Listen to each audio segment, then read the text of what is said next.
우리가 이렇게 연애, 음. 결혼, 출산, 육아 이것에 대해서 어떤 정의도 내려보고 네. 또 이제 아직 결혼을 하지 않은 또는 결혼을 하지 않은 청년들이나 신혼부부들에게 이것에 대해서 좀 다른 정의를 좀 내려봤으면 좋겠다. 그런 얘기를 나눠본 적이 여러 번 있었는데, 저는 좀 이렇게 사람들이 비즈니스에 대한 것은 굉장히 열심히 뭔가를 하는 세상에 어떤 기조가 있는 것 같아요. 비즈니스는. 근데 그치. 이 관계, 가정을 꾸린다, 부부가 된다 하는 부분에 있어서는 이 비즈니스에 대한 것만큼은 노력을 기울이지 않는 것 같아요. 맞아요. 조금 이렇게 분리돼 있죠. 비즈니스는 그죠? 좀 이렇게 비즈니스는 막 치열하게 뭔가는 하고 좀 그런 느낌이잖아요. 집에 오면은 약간 휴식한다라는 어떤 그런 느낌이어서 그런지 오히려 더 여기에서는 그냥 편안히 쉬고 싶고, 조금 비즈니스랑 완전 다른 분위기로 그죠. 이렇게 바뀌죠. 거의 대부분. 근데 저는 이렇게 일찍부터 이 부분에 대해서는 아니, 당연히 의문이- 가정이 안락하긴 하지. 그죠. 안락해야 되지. 안락해야 되고, 그런데 그리고 여기 오면 좀 더 편안해야 되고. 아니, 그런데 근데 이제 그걸로 인해서 안락해야 되지. 근데 안락한 가정 봤어요? 아니, 이거 사람들은 다들 그래. 안락해야 된다고 얘기하죠. 가정은 이래야 돼. 근데 이래야 돼라는 가정은 TV에서, 광고에서만 봤어요. 맞아요. 대부분 아이들이 뛰어다니고 막 그치. 행복하고, 행복하고 이렇게 막 웃고. 항상 이렇게 에이프런 딱 하고서 뭔가 맞이하고 있고 뭔가 이렇게 따뜻한 그치. 집에서 집도 되게 막 풍요롭게 먹고 막 그거는- 이런 게 사람들이 그거는 잘 산다고 TV 생각하니까. 드라마거나 영화 광고 속에서나 있는 모습이지. 음.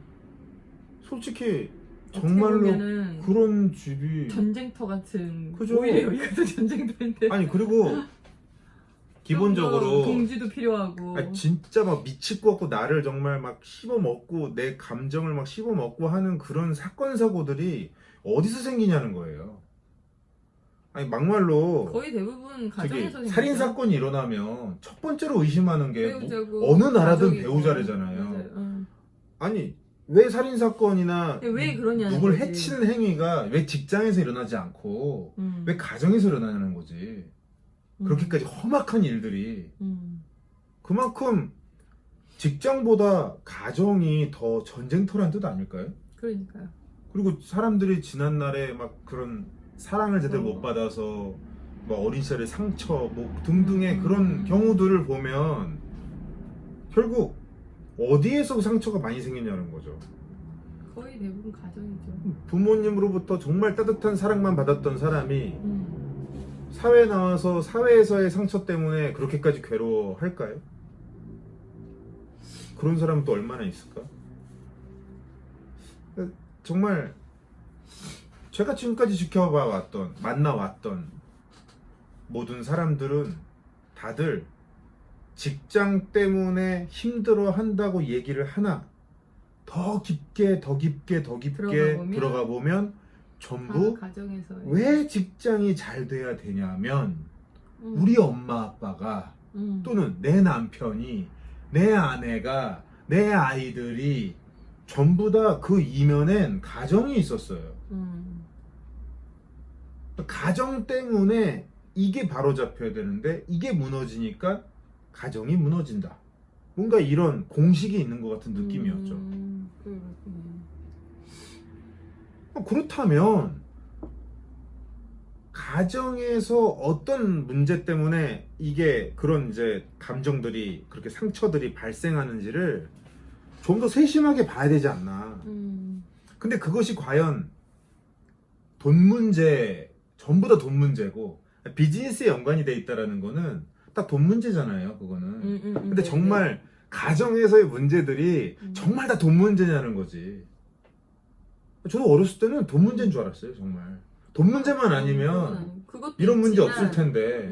그래서 막 저는 막 일찌감치 내가 돈을 벌어서 사업도 막 그치. 일찍 하고 막 그런 이유가 일찍 돈만 돈 있으면 벌어서 되겠다. 돈에 대한 문제는 최대한 빨리 없도록 하겠다라는 목표를 세웠던 거죠. 말도 안 되는 소리였지. 그렇죠. 돈 문제가 아니었잖아요, 그게 다. 네. 또 돈 문제 이면에 있는 문제들이 있었잖아요, 다. 근데 그런 문제들을 계속해서 세심하게 파고들다 보니 이분의 중요성을 어떻게 사람들에게 설명을 해야 될까? 어떤 식의 각오와 자세로 결혼을 바라보라고 얘기를 해야 될까 생각하다 보니까 저는 가장 적합한 표현이 스타트업이라는 생각이 들었어요. 결혼은 스타트업이다. 비즈니스다. 이게 꼭 그러니까 사람들은 비즈니스는 돈을 벌기 위한 것이야. 뭐 이런 생각을 하니까 결혼이 뭐 돈 벌기 위한 거야? 이렇게 오해할 수 있는데 그거보다는 그런 얘기를 많이 들어봤잖아요. 비즈니스는 결혼이다. 이런 이야기는 뭐 책에도 많이 있고. 그런가요? 네. 결국은 어떤 목적을 위해 힘을 합쳐서 그 목적을 향해 나아가는 것. 거기서 그러니까 어떤 결혼은 스타트업이다도 비즈니스는 어떤 그것이 수익을 창출하기 위해 기업을 만드는 것은 수익을 창출하기 위해 가는 그거라면 결혼이라는 것은 결혼대로 어떤 목표를 두고 두 사람이 공동대표가 돼서 맞아요. 그 목적을 향해 나아가는 거지. 스타트업이라고 봐도 똑같지 않나, 이 원리는. 그러니까 가정을 경영해야 되는 거니까. 그쵸. 회사를 경영하는 거랑 네. 조직 경영이죠. 회사라는 것 똑같네요. 조직, 가정이라는 조직. 그렇죠. 조직을 경영하는 거죠. 자, 그런데 이제 스타트업 업체들을 이렇게 우리가 스타트업 엑셀레이터 할 때도 그렇고 뭐 린 스타트업 관련된 이제 그런 업체들이나 이제 막 창업하고 싶어하는 청년들 만났을 때 얘기 나눠보다 보면 그런 걸 많이 보게 됐잖아요. 막상 창업을 하고 싶어하는 친구가 돈 벌고 싶다라는 생각만 가득할 뿐 꼴이 나는 어떤 것을 어떻게 해서 어디까지 뭔가 이게 꼴이 명확하지가 않은 거죠. 부자 되고 싶다라는 것밖에 없는 그렇지, 거예요. 그냥 돈 벌고 싶다라는 그 마음만 있는 거지. 네. 이제 이 회사를 그리고 어떻게 뭐 이렇게 세울 건지, 그렇죠. 왜 이 회사를 만들고 싶은지, 뭐 그런 것도 이 사업을 왜 하는지. 그러니까 철학이라든지 이런 게 신념이라든지 이런 게 그쵸. 아무것도 없이 그냥 그쵸. 돈 벌겠다라고만 하는 예. 거랑 똑같은 거죠. 그렇죠. 그러면 결혼 같은 경우는 또 이거를 뭐로 봐야 될까? 밑도 끝도 없이 행복하자. 그렇지. 어. 행복하자. 우리는 행복하게 살 거야라는 꼴 그것만 얘기할 뿐. 그러니까 사업은 나 부자가 될 거야. 결혼은 우리 행복할 거야. 이런 두루뭉술한 어떤 꼴만 있을 뿐 명확한 진짜 그걸 꼴이라고 얘기할 수 없죠. 명확한 어떤 아이덴티티가 없었던 것 같아요.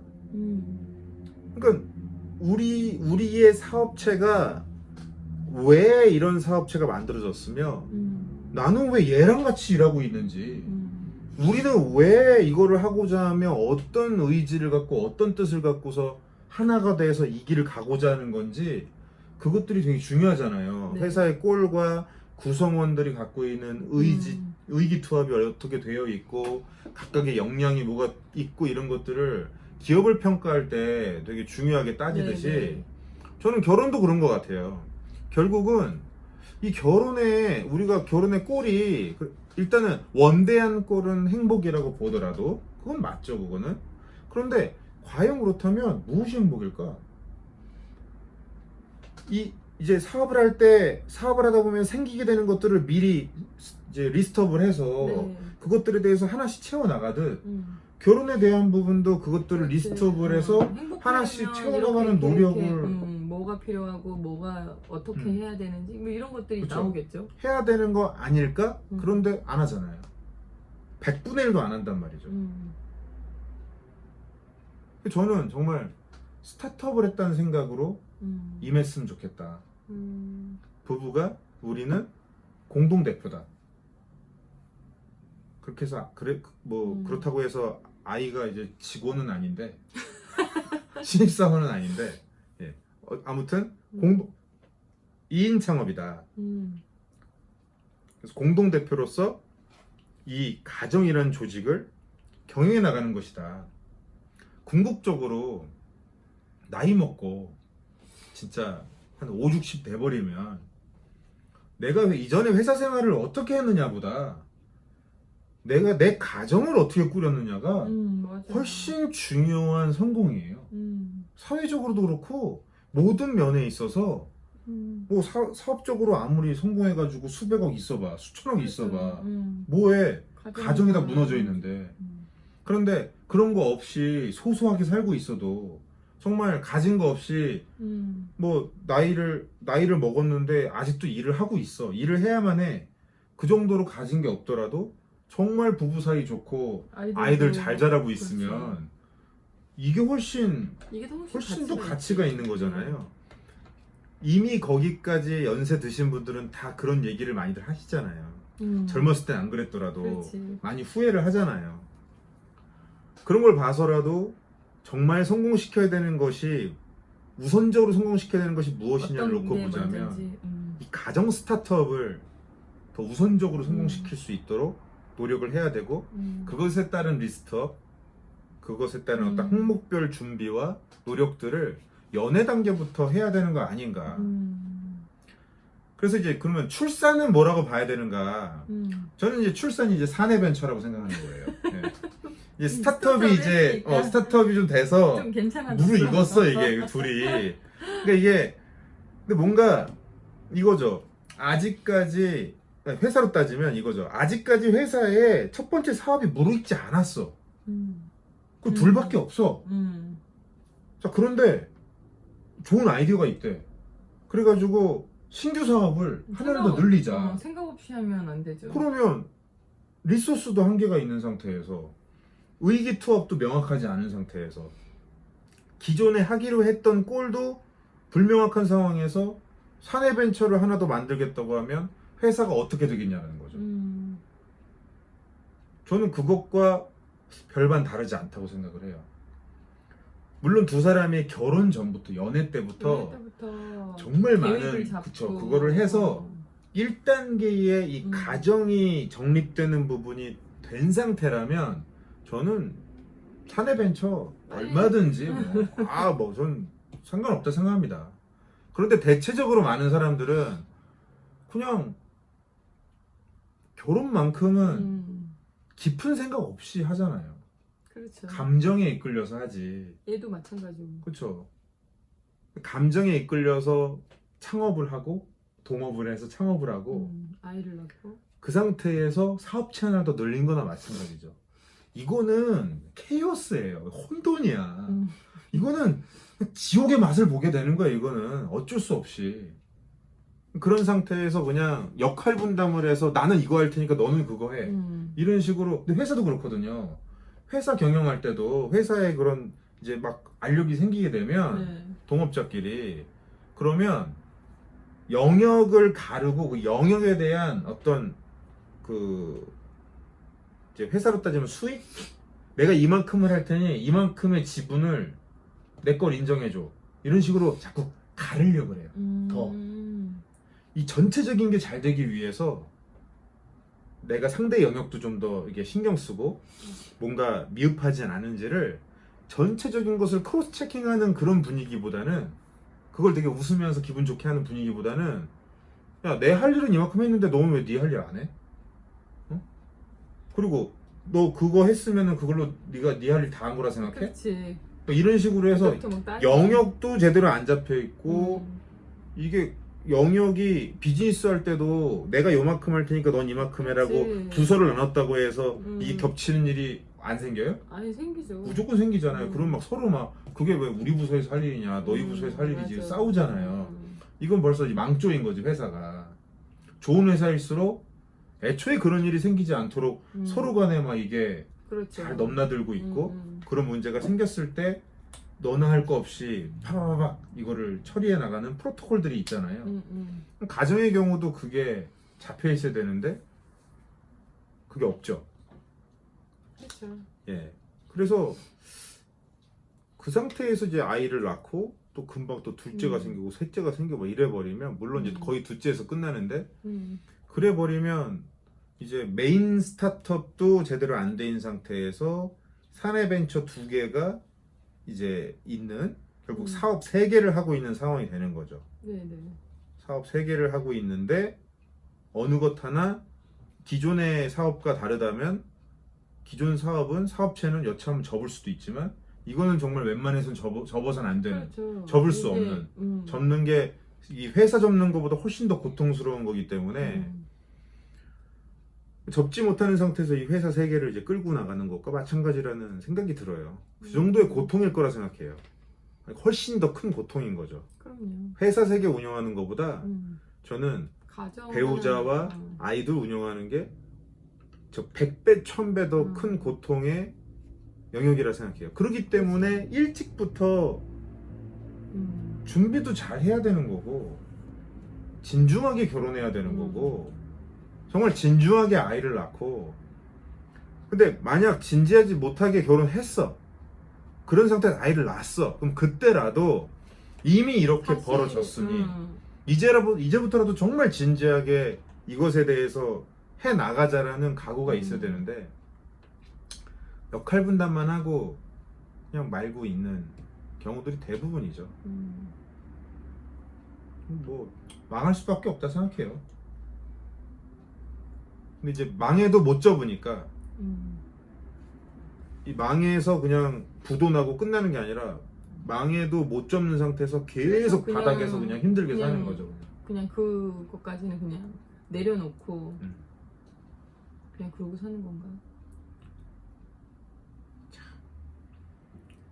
어떻게 보면은 비즈니스보다 이 가정 경영하는 게 사람들이 속으로는 알 것 같거든요. 이게 더 힘들다는 거를. 근데 그래서 오히려 밖에 나가면 오히려 이제 비즈니스는 좀 더 잘하고 집에 들어오면 그거에 대해서 좀 힘드니까 아예 그냥 포기 상태에서 계속 끌고 나가는 게 거의 대부분이죠. 처음부터 좀 이 연애에 대한 개념, 결혼에 대한 개념, 출산의 개념 결국은 이렇게 우리가 비즈니스에 대한 거는 워낙 일찍부터 관심 갖고 일찍부터 공부도 많이 하다 보니 사업하다 보면 이런 일이 많이 생긴대 저런 일이 많이 생긴대 창업을 하면 뭐 이름을 잘 지어야 된대 이름을 뭐 브랜딩을 잘해야 되고 이제 상품을 어떻게 잘 만들어야 되고 마케팅을 어떻게 해야 되고 이런 것들을 워낙 단계별로 세세하게 공부를 하다 보니 이것에 대해서 문제점도 미리 어떤 인식이 있고 문제의식 자체가 있고 문제의식이 있고 또 공부한 바가 있으니까 가다가 아니다 싶으면은 그러면 이렇게 해야 된대 저렇게 해야 된대 또는 모르면 이런 걸 공부해야 된대 이런 것들이 좀 체계가 잡혀있는 느낌이에요. 근데 가정도 분명히 보면 집집마다 다르다고 뭐 얘기도 하지만 어떤 일정 바운더리 벗어나지 않아요. 가정을 어떤 뭐 결혼을 했을 때 문제들, 부부간의 문제들, 자녀 육아하면서 생기는 문제들이 그렇게까지 크게 다르지 않아요. 굵직굵직한 그런 거 그 같아요. 사건 사고는 딱 뻔해요. 기업에서 갖고 있는 그 문제들하고 저는 크게 그게 다르다 생각하지 않아요. 이쪽도 변수가 많고 이쪽도 변수가 많은 건 마찬가지인데 기본적인 굵직한 것들에 대해서는 갖고 있어야 변수가 일어났을 때 임기응변을 발휘할 수가 있는 거죠. 그만큼 더 많은 임기응변을 발휘할 수 있으려면 그만큼의 준비를 또 많이 해야 되는 거고 그러니까 충분히 미연에 방지를 할 수 있는 영역이라고 보거든요. 이렇게까지 그 부부 사이들이 안 좋고 이렇게까지 이혼율이 높고 이렇게까지 또 가정에서 청소년들 이런 어린이들의 자살률이 높고 이런 것들이 다 관계가 깨져 있는 데서 생기는 문제고 가정이 무너져 있는 데서 생기는 문제인데 이런 것들 충분히 미연에 방지할 수 있거든요. 근데 이제 일단은 연애 단계부터 결혼을 어떤 각오로 해야 될지 아이를 어떤 각오로 낳아야 될지 가져야 될지 이것에 대해서 너무 아무 준비 없이 그냥 맞아요. 그냥 생각 없이 감정에만 이끌려서 이 회사는 그렇게 감정에 이끌려서 들어갈 수가 없잖아. 문턱이 높으니까. 그러니까 결혼이라는 것 자체가 문턱이 낮고 출산도 문턱이 낮다 보니 그 책임이 어떤 것인지에 대해서 그러니까 비즈니스도 생각 없이 그냥 딱 오픈하면 바로 네. 망해버리면 바로 문 닫는 그렇죠. 건데 그런 경우 많죠. 결혼도 그러면 그렇게 할 수는 없으니 결혼은 오히려 더 신중해야 되는 거죠. 그렇죠. 근데 비즈니스랑 결혼이 다르지. 비즈니스보다 훨씬 더 신중하지 않게 하고 그러니까 그 근데 반대죠. 닫을 수는 없으니까 어. 그냥 끝없이 그 고통을 껴안고 사는 거죠. 네네. 그런 경우들을 또 많이 본 요즘 세대들이 이제는 비혼족도 많이 생기고 결혼 안 하려고 네, 하고. 딩크족도 이제 아이 안 낳고 이제 딩크족으로 살겠다는 사람들도 많이 생기는 건 너무나도 당연하지. 자연스러운 당연한 현상인 것 같아요. 음. 그 이전에 선배들이 보여줬던 모습, 부모들이 보여줬던 모습이 딱 거기까지니까. 음. 근데 오히려 우리가 이제 함께 우리가 6년 전부터 같이 정말 이 가정 경영을 제대로 해보자라는 의기투합이 된 뒤로 우리가 지금까지 해온 것들을 보면 굉장히 정말 우리가 그런 의도를 꼭 갖고 한 건 아닌데 굉장히 비즈니스 같지 않았어요? 비즈니스 할 막 때처럼 막 공부하고 막 이렇게 체계적으로 음, 스케줄링해서 그죠?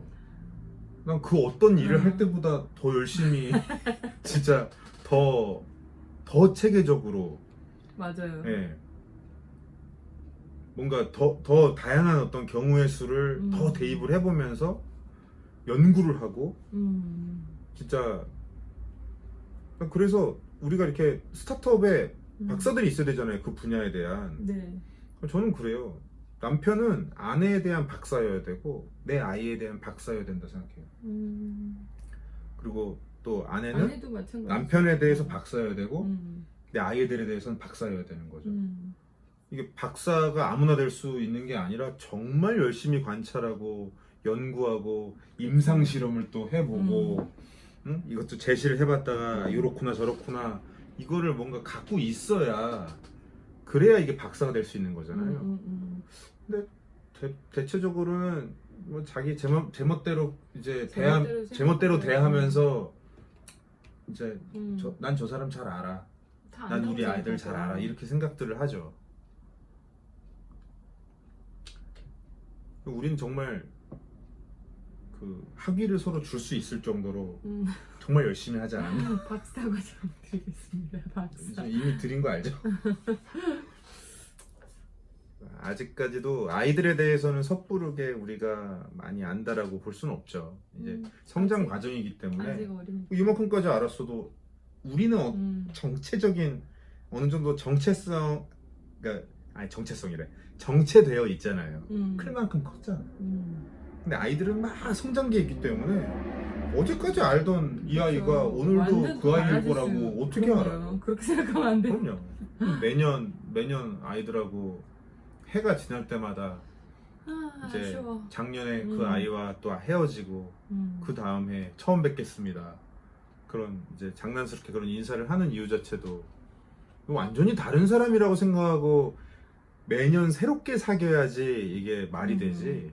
내가 뭔가 이전에 누적되어 있는 그 정보 갖고서 예측을 함부로 했다가는 무조건 깨져나가잖아요. 근데 저는 비즈니스도 정말 그렇잖아요. 비즈니스도 예측은 해야 되지만 함부로 예측 데이터만을 갖고서 함부로 이렇게 사업 전개를 했다가는 네. 정말 큰일 나죠. 네. 그러니까 순간순간의 관찰, 순간순간의 대응이 정말 중요하잖아요. 임기응변이. 맞아요. 근데 육아라는 것은 정말 그 어떤 것보다도 이런 순간순간의 변화, 순간순간의 관찰과 연구가 정말 필요하지 않나.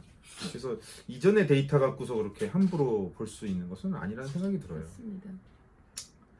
그래서 진짜 저희는 이미 결혼을 하신 분들이라면 얼마나 사업을 할 때처럼 우리가 얼마나 결혼을 하면서 내 배우자를 알고자 하는 노력, 네. 내 배우자를 알고자 하는 노력을 첫 번째 메인 사업이라고 보고 그다음에 그 다음 아이들이 이제 사내 벤처라고 봤을 때 네. 그럼 얼마나 내가 배우자를 제대로 알고 배우자와 함께 이 가정을 이끌어 나가는 것에 대해서 음. 방향성과 목적성과 방향성과 여러 가지 어떤 철학과 그런 그 항목들을 어떻게 채워 나갔는지 지금까지 어떻게 해왔는지 되돌아볼 수 있을 거 아니에요. 네네.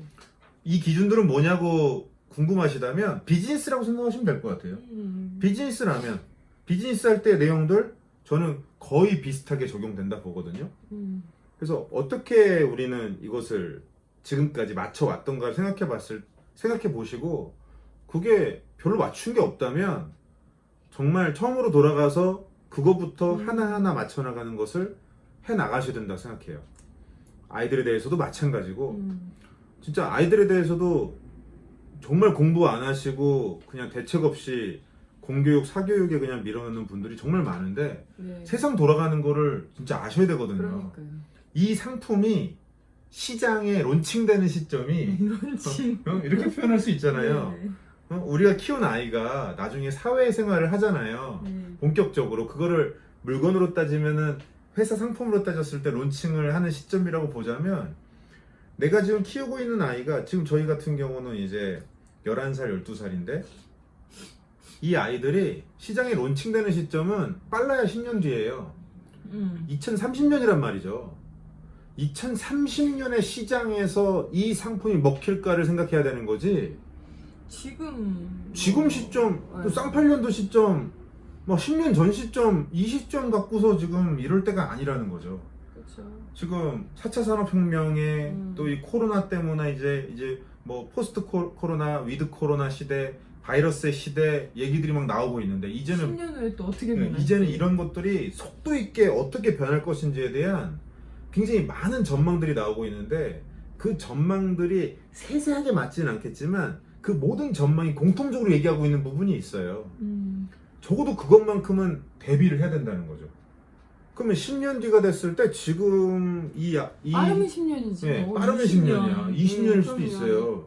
10년 뒤에 봤자 22살, 21살, 22살이고 왕성하게 일한다 하면 31살, 32살이라고 보면 20년 뒤면 2040년인데 그 시점에 론칭될 상품을 지금 시점부터 기획하고 연구하면서 생산하고 있는 거나 마찬가지인데 이걸 어떻게 과거에서의 경험 갖고서 그냥 내 맘대로 어떤 결정을 하냐는 거죠. 그렇지. 그리고 어떻게 다른 사람들이 제시하는 데이터만 갖고서 이거를 판단하냐는 거죠. 우리가 이거에 대한 직접 공부하고 그렇죠. 직접 공부하고 직접 연구하고 뭐 해야 되는데. 그렇죠. 참 그래서 저는 정말 이미 가정을 꾸린 분들이라면 이런 개념을 좀 더 확실하게 갖춰서 가정 경영 상태를 점검해 보셨으면 좋겠고요. 네. 아직 결혼을 하지 않은 분들 또는 결혼을 했지만 출산을 하지 않은 분들은 미리 이 부분에 대해서 지금부터라도가 아니라 지금 너무 좋은 거죠. 네. 아직 아이를 낳지 않았다면 지금 시점에서 이제 스타트업이 어떻게 운영되고 있는지에 대해서 좀 명확히 보셨으면 좋겠고요. 사내벤처는 어느 시점에 했으면 좋겠는지도 이제 잘 나누셔야 되는 거고 아직까지 연애 단계고 결혼을 하지 않았다면 지금부터 이런 부분을 리스트업을 해서 둘이 같이 상의해 나갈 수 있었으면 좋겠어요. 그것을 연애 단계부터 할 수 있다면 그 가정은 그렇죠. 그 어떤 난관도 이 코로나 이런 거 막 대여섯 개씩 몰려와도 그 난관을 저는 아름답게 헤쳐나갈 수 있는 그런 부부가 될 거라고 저는 확신합니다. 결혼은 스타트업, 출산은 사내벤처입니다. 네, 잊지 마세요.